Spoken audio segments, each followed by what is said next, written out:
All right, so the art movement that we were in charge of is the abstract expressionism movement. Um, what is abstract expressionism? The first thing that we thought abstract expressionism conveyed was that idea of self-expression and subconscious. This means, the painters always wanted to be able to express themselves in their paintings, and they wanted to be able to show what they were feeling. It wasn't as much like, oh, I'm going to paint this because I think people like it and it'll look good. It was their subconscious coming out saying, this is how I feel and this is what I wanted to convey. Another underlying idea was they wanted to create an experience for the viewers. The way they did this was simply by just painting what they wanted to paint. They didn't specifically go out of their way to make sure something, had a specific shape or looked like something. Their experience was purely emotional, and it could have been different for everybody. They wanted to respect the flatness of a canvas. They weren't much into the 3D. They thought that 2D was the best way to go, and that was the only way to convey what they wanted to convey. There were two types of abstract expressionism. The first one was action painting. Action painting consisted of the wild brush strokes and the seemingly chaotic form. One of the most famous action painters, Jackson Pollock, just kind of splatted the paint on there, and it just looked completely hectic. But it conveys a big. People have a big emotional experience when they look at it. The other type of painting was a color field painting. Color field paintings were usually much smoother. They focused on color and shapes. They liked to, have that specific set of colors that would give you some sort of an emotional reaction rather than just the action painting, which was just really crazy and gave you a bunch of different reactions. So some of the influences for abstract expressionism were surrealism and cubism. Surrealism, the biggest influences they had were they borrowed the idea from the unconscious, and it was related to the idea of self and personal beliefs. This meant that, just like in surrealism, abstract expressionism was big on, as I mentioned, having things from the unconscious, having your feelings conveyed through the painting rather than just painting a type of idealistic figure. From Cubism, they borrowed strange shapes and abstractions to convey emotion and movement, and they also borrowed the use of analogous and complementary colors. The shapes to convey the emotion and movement were really important because, in abstract expressionism, not a lot of the paintings, like I said, had specific set things that were supposed to look like anything. It was abstract, as the title says. So the shapes that were used were really, really important to show what the painter wanted to show. And the use of analogous and complementary colors were also huge because that was part of the thing that conveyed the biggest emotional responses from viewers. The first painting we have here is a painting by Jackson Pollock called Autumn Rhythm, and it's a really good example of an action painting. You can tell it's an action painting because of all the wild and chaotic brushstrokes that are just all over the painting. It completely encompasses it, and there's really no focal point to it. There's a lot of movement going on here too, which is kind of reminiscent of Cubism, except it's not so much the movement of some hypothetical object. It's more the movement of how the artist applied the paint to the canvas, and it's sort of supposed to convey maybe like an event or an emotion. I mean, to me personally, it sort of looks like a battle or a war going on, or at least it kind of sends off that vibe. Um, the next painting we have here is one by Mark Rothko called The Tragedy and the Ecstasy. It's an example of a color field painting, and it's abstract expressionist because it does have all of the same underlying ideas behind it, except it's different from action painting because it removes the element of the gesture. The gesture is no longer evident. It focuses on the color, shapes, and use of space to convey the same things that an action painting might. It's more about the emotion the colors might make you feel, using complementary and analogous combinations, and it's just more simplistic than action painting. Abstract Expressionism has some pretty interesting history. It was inspired by the recent end of World War II, which was just sort of a dark and depressing time because people really couldn't understand how such horrible things were going on in the world. A lot of that negativity is evident in Abstract Expressionism, And a lot of the artists in abstract expressionism were sort of troubled people who would transfer that troubled emotion onto their art. Um, it was the first American art movement, and it was supposed to be symbolic of America finally becoming a superpower for the first time and becoming really affluent. Before this, America really couldn't compete with other nations in terms of art, and especially not places like Paris. But after we were sort of becoming competitive with those places, some people say it was inspired by Cold War politics, which you can see in action painting is really wild and chaotic, and that's supposed to be representative of America's freedom in contrast to like the Russians and how cold and harsh their rule was. It was almost completely developed in New York. It was commonly referred to as New York School. A little bit was going on in California, but pretty much most of it was happening in New York. All of the artists we're going to talk about in this presentation were from New York, and a lot of them were actually friends with each other. The movement was mainly started by immigrants, which is a little bit ironic considering it's supposed to be some sort of nationalist American art movement. The first artist we're going to talk about is Willem de Kooning. He attended Rotterdam Academy of Fine Arts and was made most famous for his series called Women.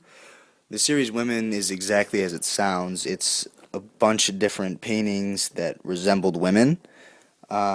Something kind of strange and different about Willem de Kooning in the abstract expressionist movement is that his paintings weren't completely abstract.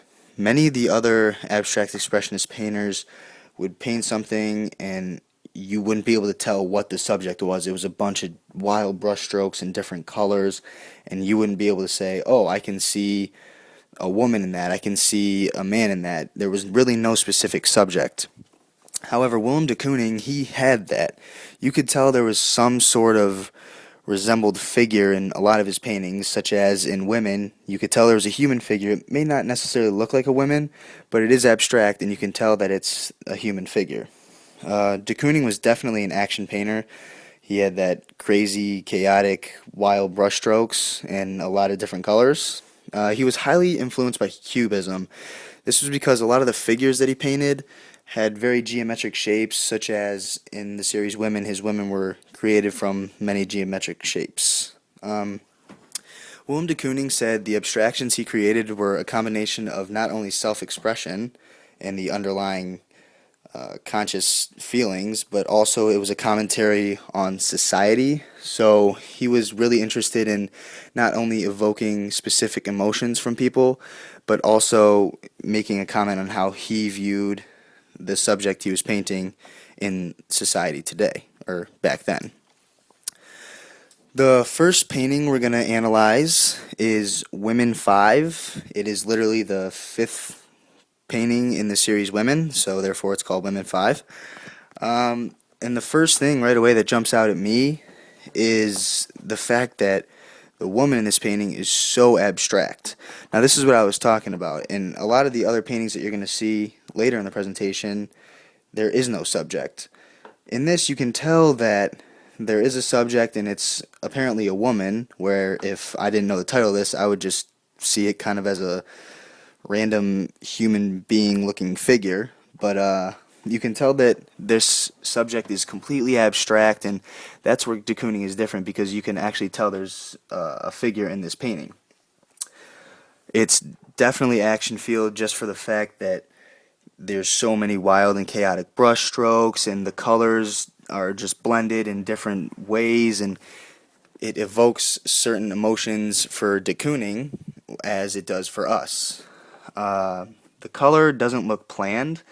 That was another big thing in abstract expressionism, especially with Kooning. The color wasn't, I'm going to color this part of the body a certain color because that's how it's supposed to look. No, de Kooning painted this because this is how he felt and this is how he viewed this woman in society and how it was evoking emotions for him. So he painted this woman different colors and he put those wild brush strokes, and he was by no means coloring within the lines.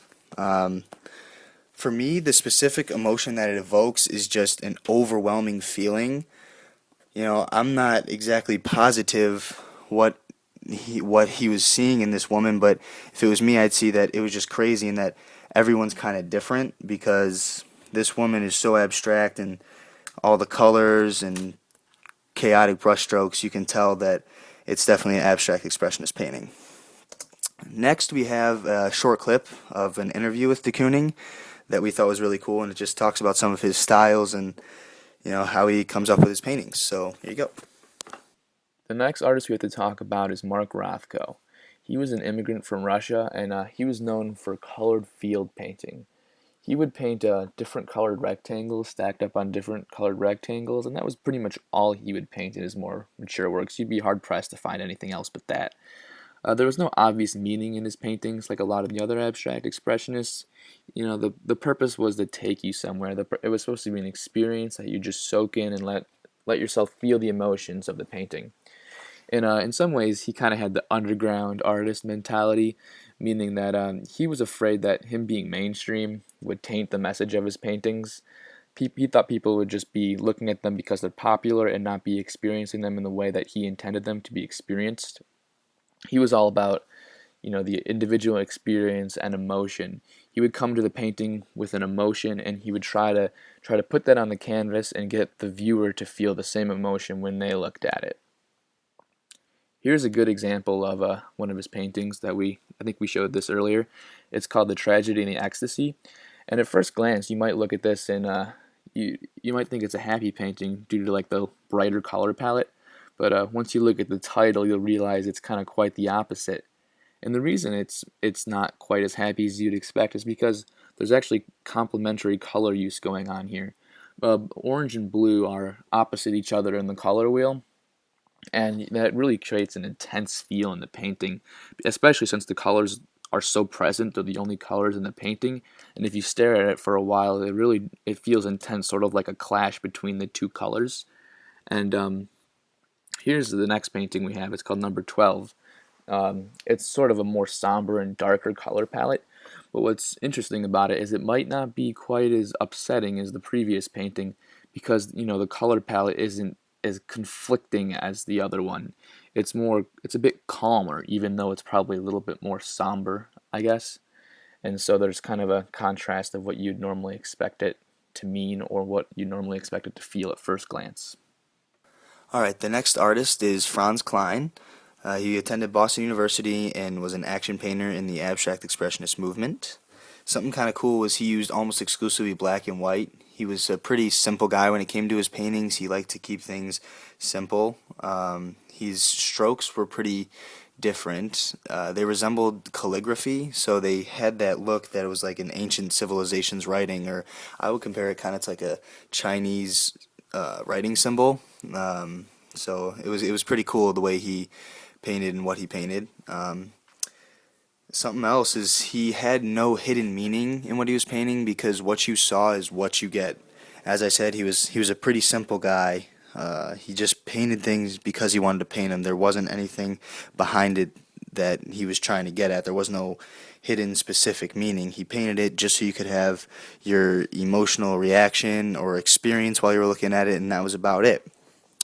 A pretty cool story that we came across when we were researching about Franz Klein was that he was inspired by a projector.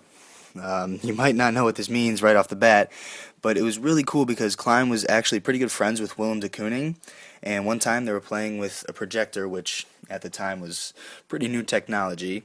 And so when they were playing with this, they decided to blow up a phone book onto the wall, and the resulting image of this phone book on the wall was that it was a really just bold black lines that from the letters, and it looked like calligraphy. So that's where he was mostly inspired from to do all these simple paintings of black and white and all these calligraphical type looking symbols. So the painting we're going to analyze from Franz Klein was called Painting Number 2. As I said, it's pretty simple. The idea for Klein is there's no hidden meaning, so you weren't going to look at this and say, oh, this means such and such, because there was no meaning behind it. He painted it because he wanted you to have some kind of an emotional experience, and that was it. I personally, my own kind of experience that I get from this is it's almost, to me, kind of depressing and sad, because it's just black and white. The color looks kind of faded, and if I looked at it, it just kind of reminds me of like a gloomy day outside. But that's my own personal experience. Somebody else could see it as a happy painting, and that would be just fine because that's how his style was, and that's how abstract expressionism was. You can tell it's an action painting because of all the random brush strokes and the chaotic look on it. Kind of in the center there, that bunch of the black brush strokes, that's the kind of calligraphy thing we were talking about. That's how, if I looked at that, it kind of looks like I said, a Chinese symbol or an ancient civilization's writing. And I thought it was pretty cool just because he was inspired by one thing and he implied it in almost all of his work, just that whole black and white and calligraphy looking symbols. So that's Franz Klein for you. The next artist I'm going to talk about is Jackson Pollock. He had the nickname of Jack the Dripper because of the way he would just sort of splatter paint around on the canvas and sort of drip it on there. He was an action painter, which you could really see in his paintings because it's just incredibly chaotic and there's just so many little drips and strokes going throughout the painting. What's interesting about him is he didn't use brushes. He used sticks and would drop the paint onto the canvas, which was a very unique technique, and it really kind of created that effect of chaos and just wild brushstrokes in the painting.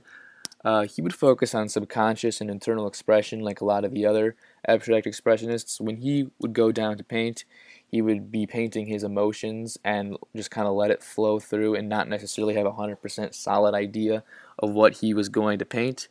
Um, he wanted to create an experience and feeling for the viewer, not a solid meaning.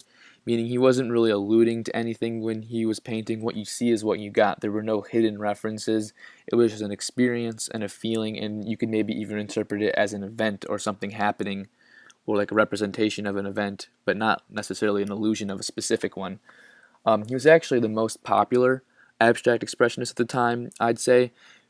He got his sort of claim to fame when he was published in Life magazine, and they really sort of painted him as a rebel cowboy type artist, which is pretty interesting. And that was sort of his impression, or the other people's impression of him throughout his career. Some people say his paint looked completely random, but it really wasn't. He knew what he was doing. He applied things very technically, and he made sure he had things in the places he wanted them to convey the certain things that he wanted to convey. Uh, Next, we got a picture here of him doing his thing. You can see how he just kind of drips and splatters the paint all over the canvas. It's kind of like what you think of your typical abstract painter, where they just kind of randomly throw things all over the place. But that's not what he's really doing. He's really trying to create a very specific experience for people. He's really trying to create beautiful art, and he really thinks about it. Um, the next thing we have is a painting by him. It's called Number Five, and this is a good example of where you can see how crazy his paintings were. I mean, it's just super chaotic, and you just it's almost too much. You just kind of have to stare at it for a while and take it in, and just kind of let the colors and the movement take over you. It's a really interesting painting, and there's just so much energy to it, and you can just see how his technique would take form in the way he dripped things all over the place. And it's just a really interesting painting. Now we're going to get into the public reaction of abstract expressionism. The first ones we're going to do are negative reactions from a lot of the critics, and there were two that just kept popping up. The first one was that it was purposeless and too ambiguous. A lot of the critics were upset at the fact that, oh my gosh, we can't have one meaning behind it. There's no meaning behind it. Oh, well then what's the point of it? There is no purpose behind it. And the other one was that it takes no skill. It just looks like a 5-year-old could do it. Anybody could do that. My young daughter could do that. It doesn't matter. All the critics were saying things such as like Jackson Pollock's paintings, all the random throwing of the paint onto the canvas. Oh, well, that takes no skill. It's dumb. Why do it? Something I thought actually was really cool that relates to our class was how it seems like all critics, when they're trying to say that an art isn't okay, it always seems to be the same exact reactions. Such as when we were talking about Duchamp, it was the same kind of things. It was saying, oh, well, this is stupid, anybody could do it, it takes no skill, it's too ambiguous. And I just thought it was cool how it seems like every critic for any art movement always has those same sort of criticisms. Now I'm going to talk about some of the more positive public reactions. A lot of people were really proud of this art movement. It was the first American art movement, so it showed that we could compete with the rest of the world. It showed that we were able to it used to just be Paris that was, that's the art capital of the world, and America, oh, what do you mean? They have no major art movements. But now that abstract expressionism came in, people were really excited and showed that, okay, we're America and we can do just as Paris can do. The next is it was really mainstream. It wasn't just a American-focused art movement. A lot of people around the world knew about it, and a lot of people were being influenced by it and doing their own types of abstract expressionism. And then the last thing, there were a lot of different critical interpretations. The first critical one was from a man named Clement Greenberg. He thought abstract expressionism was really about respecting the flatness of a canvas. This means he thought that these artists it was really good that they weren't trying to make a three-dimensional image on a two-dimensional object. He liked how they were just keeping their paintings specifically two-dimensional rather than trying to portray something that it could never be on like a 3D image. The next man was Harold Rosenberg. He thought that the brushstrokes in paintings, specifically Pollock's paintings, were supposed to represent an event or an emotion or something along those lines. Now, this was really critical because it shows that people were actually understanding that, okay, these certain paintings don't necessarily have to mean something, but it might represent an emotion or how you actually feel. So that was a really good thing to hear as a criticism of the abstract expressionism movement. Next, we're going to talk about how abstract expressionism has sort of influenced other art movements and influenced like America in general. The main art movement that abstract expressionism seemed to influence was pop art. While pop art obviously didn't have the same exact focuses as abstract expressionism, one of the main ones they rejected was actually the self-focus. It wasn't as much about the unconscious. However, abstract expressionism did pave the way for America to focus on pop art. It showed that, Americans, like I said, could have their own sorts of arts, and so pop art was kind of that next big thing that America decided to have as an art movement. And then lastly with pop art is the people who were into the pop art movement really didn't want to limit themselves, and therefore that's just like the abstract expressionists and expressionists in general. They painted just to paint. They didn't have to limit themselves to have a meaning. They just did something because, oh, okay, it looks cool, or it gives me this kind of an emotional reaction, so I'm going to do it. Another big influence was, as I mentioned before, it made America a major player in the art world. Before this movement, there were some smaller movements that maybe, America was like, okay, they're sort of artsy, but not really. We're nothing like Paris. But after this art movement, we just started to blow up, sort of, in the art world. There was a bunch of movements, especially the abstract expressionism movement, that allowed us to be very competitive with Paris and any other of the main art places in the world. And the last big influence with abstract expressionism is that it was one of the first movements to abandon an intended meaning. It was sort of that way that abstract expressionism didn't have that specific meaning behind it all the time, but it was just about your reaction and what you thought about it. It was a way that, art movements in the future to come, they didn't always necessarily have to be about a specific thing. It could just be because this is how I want you to feel, and this is what, I felt about it. Something kind of on a side note that I was really thinking about was how influenced this movement was from psychology. Now, I'm in an AP psychology class, and we talk a lot about the unconscious and wishes and desires, and it's really cool how that ties into the abstract expressionist movement.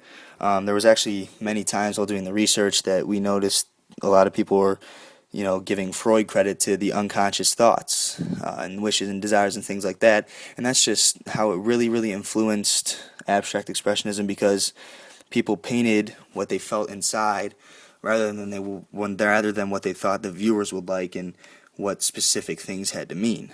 And then the other psychological influence that there was on abstract expressionism was Carl Jung. He was big on archetypes, which are basically symbols, and he was a huge player in the thoughts about abstract expressionism for these painters, because it showed that archetypes were basically like symbols, in that it doesn't have to be a certain thing to show what you're trying to show. And by that I mean if you were to take color in Mark Rothko, each color might mean something different to everyone, but Mark Rothko had that set idea that a color meant something, and if you were to change one color in one of his paintings, then it could have a whole different emotional reaction for him and for anybody else that looked at it. So that was kind of the big psychological inspirations for abstract expressionism. So just going to be a quick summary on how to identify things in abstract expressionism. So first off, how do you identify an abstract expressionist painting? Things you're going to look for are chaotic and crazy brushstrokes where you can kind of see how the painting was made. You can see where they were brushing. Um, and the other thing you're going to look for is those rectangles stacked on top of each other. Those are always going to be Rothko's. They're pretty original and hard to mistake. How do you identify Jackson Pollock? You're going to want to look for no focal point in the painting, just craziness all over, lots of crazy brush strokes and lots of things that look like they were dripped on the canvas. How do you identify Franz Klein? You're going to want to look for black and white and thick brush strokes. You're going to want to look for things that look like calligraphy. The biggest thing here is just to make sure it's all black and white, and it's probably going to be Franz Klein if it's an abstract expressionist. How do you identify Willem de Kooning? His paintings will not be completely abstract. You'll see those pretty thick and chaotic brush strokes like the others, but you can still kind of make out things you might see in real life in some of his paintings. How do you identify Mark Rothko? Really, you just look for those rectangles. If you see those rectangles, it's going to be Mark Rothko. You can also look for, the way he deals with color and space. That's an indicator of Mark Rothko. Uh, Next, we have a little bit of a quiz so you guys can practice identifying these things. So here's the first painting. So who do you believe painted this? Is it a color field or abstract or action painting? And why is it called abstract expressionism? So the answer is it's a painting by Jackson Pollock, and it's an action painting, which you can see by the craziness, and it's by Jackson Pollock because you can see how things were dripped down. There's little splotches of drip marks. And why is it abstract expressionism? Because you see those wild action painting brushstrokes. The next one on our quiz is this one. And who do you believe painted this? Is it a color field or action painting? And why is it abstract expressionism?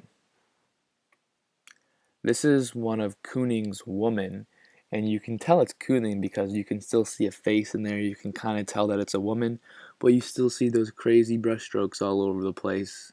And yeah, so it's obviously action painting because you can see those crazy brushstrokes all over the place.